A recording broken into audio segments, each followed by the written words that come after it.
Banyak fenomena luar biasa yang disebutkan dalam Al-Quran yang bisa dijelaskan secara ilmiah. Di antaranya tentang Ifrit memindahkan singgasana Ratu Balqis dalam sekejap. Bagaimana Ifrit melakukannya?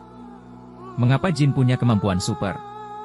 Di video ini akan dibongkar rahasia kemampuan jin berdasarkan fisika kuantum secara sederhana. Insya Allah. Simak videonya sampai habis. Kisah Ifrit dan Nabi Sulaiman ini terdapat di surat An-Naml.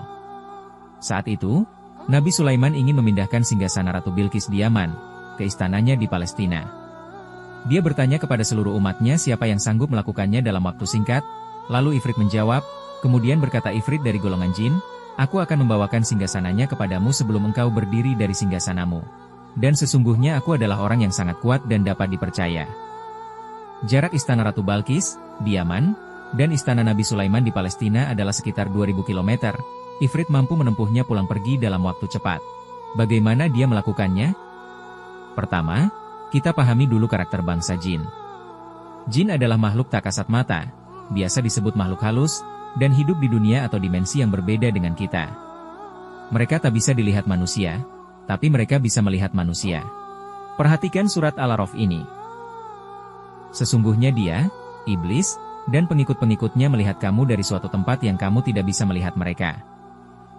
Kemudian, jin juga bisa melihat atau berjalan menembus pembatas, seperti batu, tembok, gunung, dan lain-lain. Jin bisa menempuh jarak jauh dalam sekejap. Hal itu dilihat pada riwayat Ifrit yang menyanggupi memindahkan singgasana Ratu Balqis yang jaraknya sangat jauh, menembus benteng istana dan penjaga, lalu kembali ke Palestina dalam waktu singkat. Lalu, bagaimana penjelasan ilmiahnya? Ini pembahasan dengan fisika kuantum, dijelaskan secara sederhana. Simak videonya sampai habis.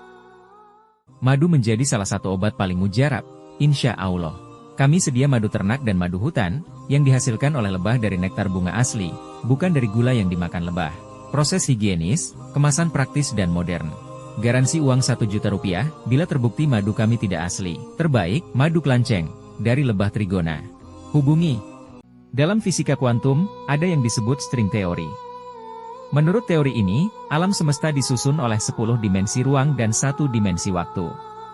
Sementara yang kita tahu, manusia hidup di ruang dimensi 3. Dalam kurang dari 2 menit, akan kita coba pahami apa itu dimensi 1 sampai 3, insya Allah.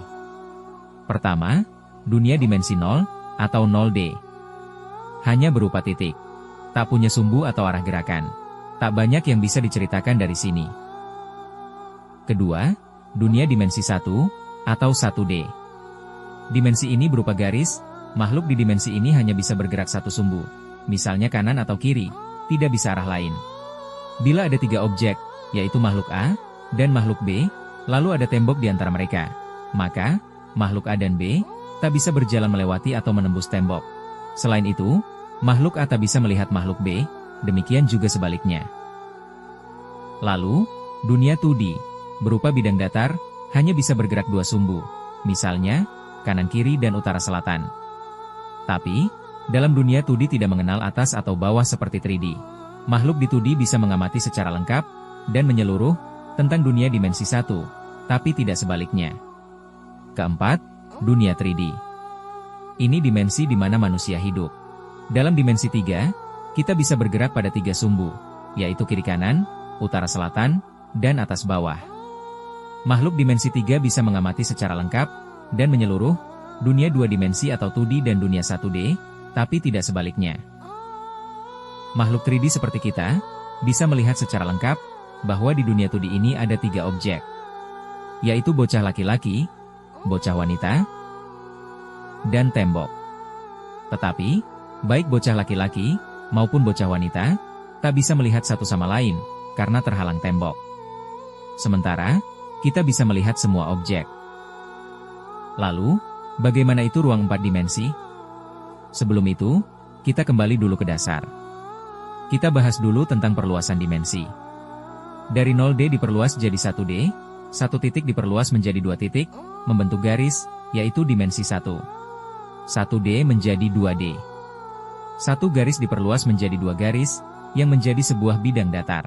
1 bidang datar ini dibatasi oleh 4 garis. 2D menjadi 3D. Satu bidang datar diperluas menjadi 2 bidang datar. Sebuah ruang dibatasi oleh 6 bidang datar. Lalu, bila kita lanjutkan, ruang 3D menjadi ruang 4D. Saat sebuah ruang 3D diperluas, akan terbentuk ruang 4D, di mana pembatasnya adalah 8 buah ruang 3D. Jadi, ruang dimensi 4, seolah-olah punya 8 sisi, di mana tiap-tiap sisinya adalah ruang dimensi 3. Struktur ini dinamakan tesseract atau hypercube. Asumsi. Manusia berada di dunia 3 dimensi.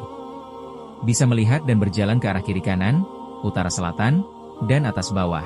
Tapi, manusia bisa terhalang tembok. Lalu, jika melihat fakta bahwa jin bisa melihat manusia, tapi manusia tak bisa melihat jin. Lalu bahwa jin bisa melihat atau berjalan menembus tembok, sedangkan manusia tak bisa, maka bisa kita asumsikan, sekali lagi, asumsikan, bahwa jin berada di dimensi lebih tinggi dari manusia, yaitu minimal dimensi 4. Asumsi ini sudah sesuai dengan logika ruang 1D, 2D, dan 3D yang sudah kita bahas sebelumnya. Makhluk di dimensi lebih tinggi bisa mengamati makhluk di dimensi lebih rendah secara lengkap, tapi tidak sebaliknya. Karena berada di dimensi lebih tinggi, maka jin punya kemampuan super. Kemampuan jin. Kemampuan super dari jin yang pertama. Mata 4 dimensi. Sebagai gambaran, misal satu area luas seperti ini, yang meliputi sebuah istana di gurun, sebuah oase, dan lingkungan sekitarnya. Dalam satu pandangan, mata manusia hanya bisa melihat satu sisi saja, misal area gerbang istana. Tak mampu melihat area lain di saat yang sama. Tapi untuk jin yang hidup di dunia dimensi 4 atau lebih, yang berada dalam ruang tesseract atau hypercube, dia akan bisa melihat dunia 3D dengan lebih lengkap, utara selatan, barat timur, atas bawah. Bahkan dia bisa melihat yang di balik tembok, atau di dalam tanah. Menembus tembok penghalang. Kembali ke logika makhluk 2D. Saat makhluk 2D terhalang tembok, maka dia tak bisa melihat apa yang di balik tembok dan tak bisa menembusnya. Tapi jika dengan satu cara, makhluk ini bisa mengakses dimensi lebih tinggi, yaitu 3D, maka dia bisa melihat sudut pandang lain dari dunianya. Sehingga dia bisa melihat apa yang di balik tembok, menemukan celah pada tembok, sehingga bahkan bisa melewati tembok itu. Dan bagi makhluk 2D lain, makhluk tersebut nampak bisa berjalan menembus tembok. Contoh lain adalah dalam permainan catur 2D. Di posisi ini, mustahil bagi Menteri Putih untuk bisa skakmat Raja Hitam dalam satu langkah. Itu karena di 2D, dia terhalang tak bisa melewati bidak lain. Tapi jika Menteri Putih diangkat oleh pemain dari dunia 3D, mengakses ruang dimensi 3, maka dia bisa melewati penghalang, dan melakukan skakmat Raja Hitam dalam satu langkah. Jadi, dengan mengakses dimensi lebih tinggi, maka satu makhluk bisa menembus penghalang yang ada di dimensinya. Sehingga, sebuah tembok yang jadi penghalang di dunia 3D, dalam pandangan di dunia 4D, tembok ini akan nampak lain. Boleh jadi mempunyai celah-celah untuk dilewati. Sehingga, melalui celah itu, dia bisa melewati tembok di dimensi 3 tersebut. Sama persis logikanya dengan bidak catur 2D, yang diangkat oleh pemain dari dimensi 3, sehingga bisa melewati penghalang di dimensi 2. Demikianlah jin yang memang hidup di dimensi 4. Dia akan melihat tembok dalam ruang 4D. Dia akan menemukan celahnya, melewatinya, dan bisa menembus tembok dimensi 3 tersebut. Kemampuan jin yang terakhir, berjalan jauh dalam sekejap. Inilah yang menjadi kunci dari kemampuan Ifrit, untuk membawa singgasana Ratu Balkis dengan sangat cepat. Bagaimana Ifrit melakukannya? Pertama kita bahas tentang bagaimana makhluk 2D dan 3D bisa berpindah tempat secepat kilat di dunianya. Lalu, kita bahas bagaimana makhluk dimensi 4 melakukannya di dunia 3D. Pertama, perhatikan hadis Rasul yang luar biasa ini.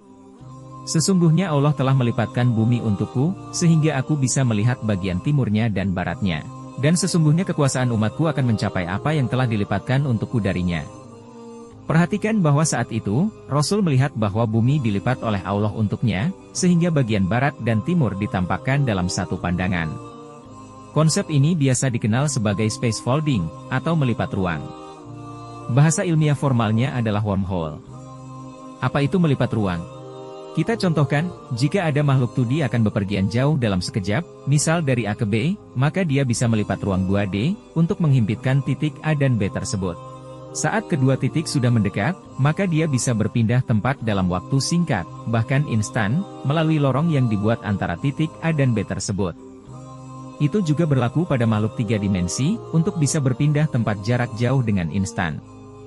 Hal ini mungkin secara teori fisika kuantum, tapi sangat sulit dilakukan karena perlu energi sangat besar. Bagaimana dengan makhluk 4 dimensi? Untuk makhluk di dimensi lebih tinggi, semua jadi lebih mudah. Dari sudut pandang dunia 4D, maka dunia 3D bisa diakses dengan mudah secara alamiah. Tak perlu melakukan space folding. Hal itu mirip dengan saat kita mengakses Google Map. Makhluk 4D bisa melihat semua tempat sekaligus di seluruh dunia 3D. Jika dalam ruang 3 dimensi, tempat-tempat ini terletak di lokasi yang saling berjauhan, maka dalam Tesseract, ruang 4 dimensi, tempat-tempat tersebut bisa dilihat dalam satu pandangan saja. Jika dalam 3 dimensi, tempat-tempat itu harus ditempuh dengan jarak yang jauh dan waktu yang lama, maka tidak demikian di ruang 4 dimensi. Jadi, Ifrit sebagai makhluk 4D bisa menggunakan kondisi tersebut secara alamiah tanpa harus melipat dimensi ruang. Jadi, saat diminta Nabi Sulaiman memindahkan istana Ratu Balkis, meski sedang berada di istana Nabi Sulaiman, Ifrit bisa melihat jelas istana sang ratu, bisa melihat singgasana itu, bahkan bisa mengakses langsung ke sana, untuk kemudian mengangkat dan memindahkannya ke istana Raja Sulaiman sebelum raja tersebut bangkit dari tempat duduknya. Itulah penjelasan singkat tentang bagaimana Ifrit bisa memindahkan singgasana Ratu Bilqis dalam waktu singkat, meskipun terpisah jarak yang sangat jauh. Akhirnya, yang memindahkan singgasana Balkis bukanlah Ifrit, tapi seorang yang soleh. Dia bahkan mampu memindahkannya dengan lebih cepat. Tapi, prinsip kerjanya kurang lebih sama. Wallahu a'lam. Demikian video kali ini. Semoga menginspirasi dan membuat lebih yakin akan kebenaran Islam. Yang benar datang dari Allah, yang salah datang dari kami. Wassalamualaikum warahmatullahi wabarakatuh.